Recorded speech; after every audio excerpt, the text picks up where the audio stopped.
Salut tout le monde, ici Major Pignon. Aujourd'hui, on se retrouve pour une toute nouvelle vidéo. Alors aujourd'hui, je vais lancer une nouvelle série de vidéos. Oui, là, bon, c'est un décor assez spécial, quoi, mon lit, quoi. Donc, alors, je vais lancer comme nouvelle. Je vais me lancer un peu dans la critique. Une fois que j'ai terminé le jeu, voilà, je vous en parle, est-ce que c'est bon ou pas? Et on va commencer par un jeu qui est d'actualité parce que. Enfin, oui, un dernier jeu d'une licence qui est connue de chez Nintendo et que je suis sûr même, les consoles se vendent par palette entière juste pour cette série de jeux. Il s'agit de Pokémon. J'ai acheté la version épée et je vais vous dire si oui ou non ça vaut le coup de l'acheter ou pas. Alors, on va déjà 2 points. Moi, 3 même. Oui, 3. Alors, premier point négatif.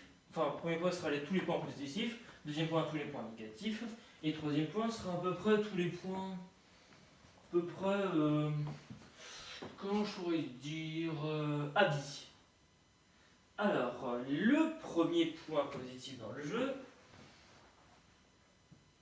Bah, c'est qu'il n'y en a pas. Non, je plaisante, c'est en fait. C'est les terres sauvages. Alors.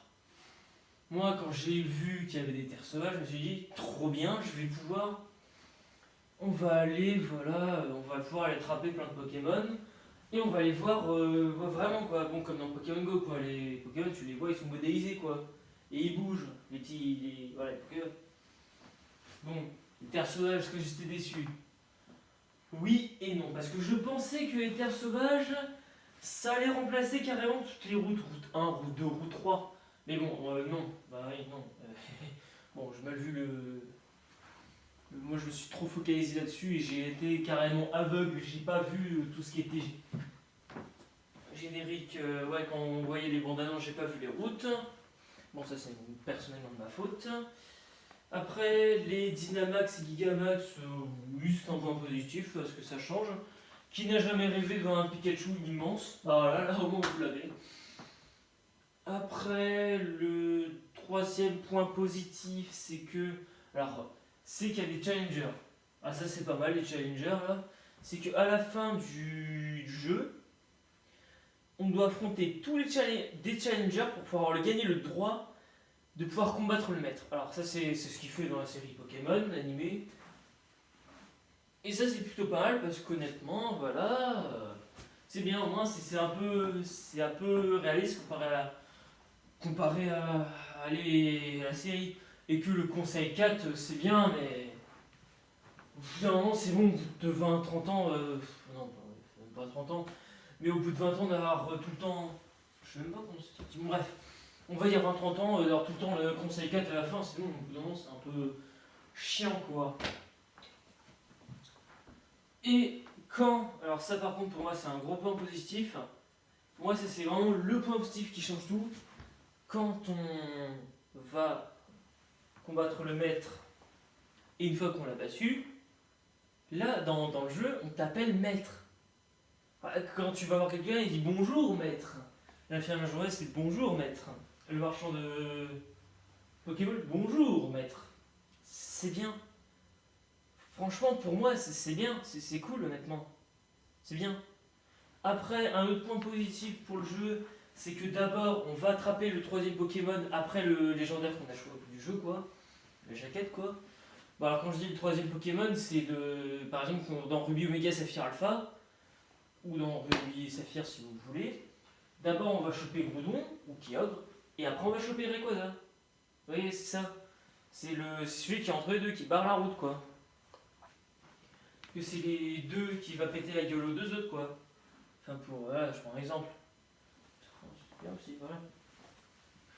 Voilà, ça c'est un point positif parce que ça change que d'habitude d'aller chercher d'abord le Pokémon de la jaquette, puis après on va chercher les deux autres, le deuxième Pokémon, le troisième Pokémon, quoi. Ah, ça c'était le premier point, les points positifs. Maintenant passons au point négatif. Et là il y en a. Déjà, bon. Je ne mettrai pas en point négatif le. Non, je déconne que je vais mettre en point négatif le. Comme quoi qu'il n'y a pas tous les Pokémon, oui. C'est vrai que c'est une déception quand j'ai eu de ne pas avoir tous les Pokémon. Mais bon, il y a un côté positif. Au moins, on pourra peut-être compléter pour la première fois le Pokédex. Je n'ai jamais, dans tous les Pokémon, complété le Pokédex. Jamais. Jamais à 100% j'ai complété. Jamais. Je te jure, jamais. Jamais, jamais, jamais. Voilà, je le mets. Voilà quoi, j'ai jamais réussi. Je sais pas pourquoi. Mais, donc du coup là, moi, bon, dans le jeu, je précise, j'ai déjà terminé le jeu, mais je suis à 270 Pokémon, inclus dans le Pokédex. Donc je suis déjà pas mal, il ne reste plus que 130. Et encore, il faut retirer ceux qui sont exclusifs à bouclier et les starters, voilà. Mais je suis quand même content. Pour le moment. Alors, autre point négatif, c'est. Alors, ça change. Moi, je me suis habitué. Mais les arbres, les Pokémon, les PNJ qui spawnent à 5 mètres de toi. Et quand tu fais du vélo et que tu fais la course, que dire de plus, c'est chiant, voilà, clairement. Le mot chiant est vraiment le mot parfait pour cela. Chiant. Bon. Ça c'est un point négatif qui était. Un autre point négatif, alors ça franchement c'est. Je vais comparer à Noir et Blanc, et voilà quoi. Clairement il n'y a pas d'histoire de Galar. Si, il y en a une, mais c'est après la nuit noire. Et honnêtement, il parle que de la nuit noire et des héros, mais il parle pas de comment la Galar s'est créée, les châteaux, tout ça, non, il y a rien. Alors qu'à Unis, dans Pokémon Noir, quoi, Noir et Blanc, il y avait des ruines dans le désert, des ruines sous-marines, ça c'était bien. On cherchait, on voulait découvrir. Là, il n'y a pas de ruines. Bon, je prends l'exemple des ruines, mais il n'y a pas concrètement d'histoire. À part, allez, 5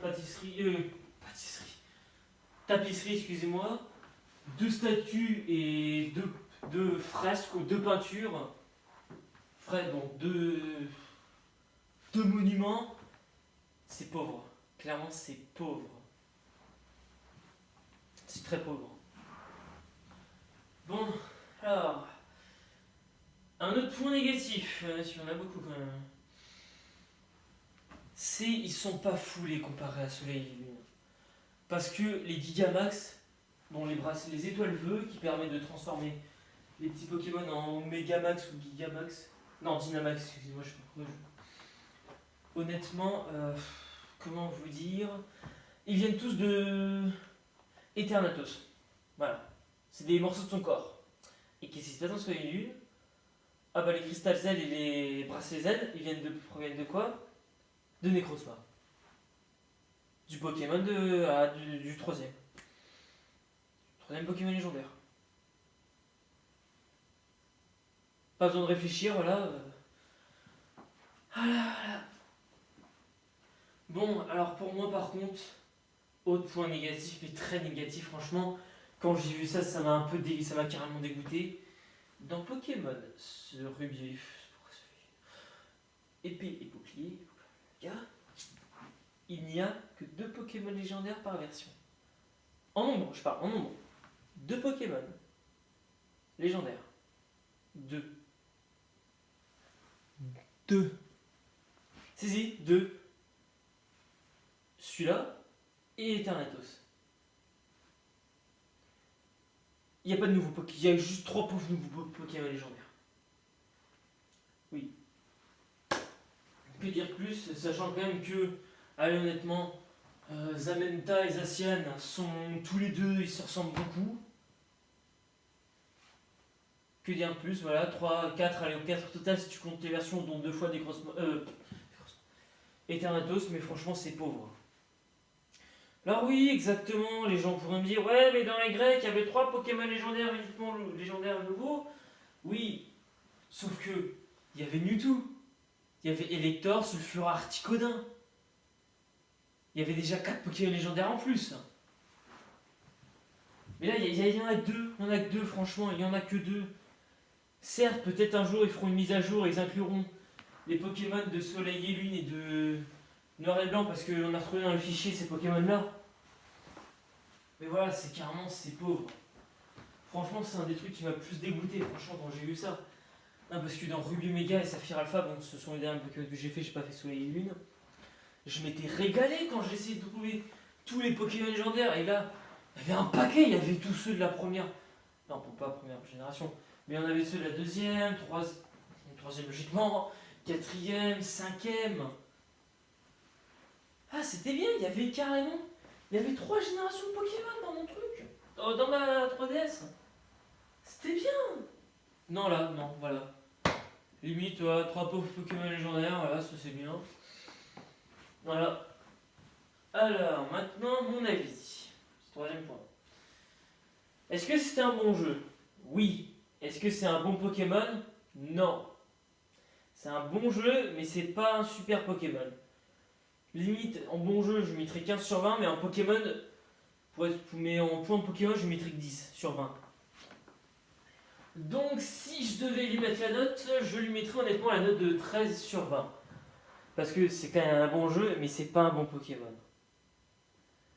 Moi, au moins, pour que je sois satisfait d'un Pokémon, il faut au moins 15 sur 20. Et généralement, tous les Pokémon ne m'ont pas dégoûté, à part Noir et Blanc 2 que j'ai même pas terminé, mais voilà quoi, ça m'a donné. Au niveau de la note, voilà. Alors, est-ce qu'ils feront une suite à Galar, à Pokémon épée et bouclier? Qu'est-ce que je pourrais répondre face à cela? Oui ou non, je ne sais pas, parce que moi je dirais non, parce que vu auquel Nintendo s'est quand même fait lyncher auprès de ce jeu. Alors oui, parce que clairement, alors non, enfin aussi dans non, parce que il y a, bon, c'est pareil que Unis, mais il y a pas de, je vois pas de suite honnêtement. Bon, si, je vois une petite suite, quoi, là. Il y a moyen, est-ce qu'il y ait une petite suite? Il y a moyen. Parce que je verrais bien qu'en fait, nous, dans Épée Bouclier 2, que notre personnage il combatte celui de notre personnage de Épée Bouclier 1. Je verrais bien un personnage qu'on connaît, mais je ne donnerai pas le nom parce que c'est du spoil, qui deviendrait professeur, ou deux même qui nous donneraient les Pokémon. Et après, je verrais bien qu'il fasse le 2 comme ça, au moins le 2 serait meilleur que le 1 si. Voilà quoi, si ça pas. Et il y a beaucoup. Honnêtement, il y a beaucoup. Je sens qu'en fait. Je vois quand même la carte, elle est quand même grande. Mais il y a quand même potentiellement moyen qu'ils créent de nouvelles villes. Honnêtement, dans Noir et Blanc, je voyais bien qu'ils étaient capables de créer quelques nouvelles villes. Bah, ils l'ont fait. Mais là, je vois bien quand même capable de créer de nouvelles villes. Voilà. Voilà. Donc du coup, est-ce que ça vaut le coup d'acheter ce jeu? Oui, mais attendez des promotions honnêtement. Faudrait attendre des petites promotions, acheter le jeu à... Voilà, dépenser maximum 40€ dedans. Si vous le trouvez à 40€, achetez-le, même 30. Voilà, mais achetez pas à 60€, voilà. Voilà, bon, voilà quoi. Bon, eh bien, j'espère que cette vidéo vous aura plu et on se retrouve pour une prochaine vidéo. Salut!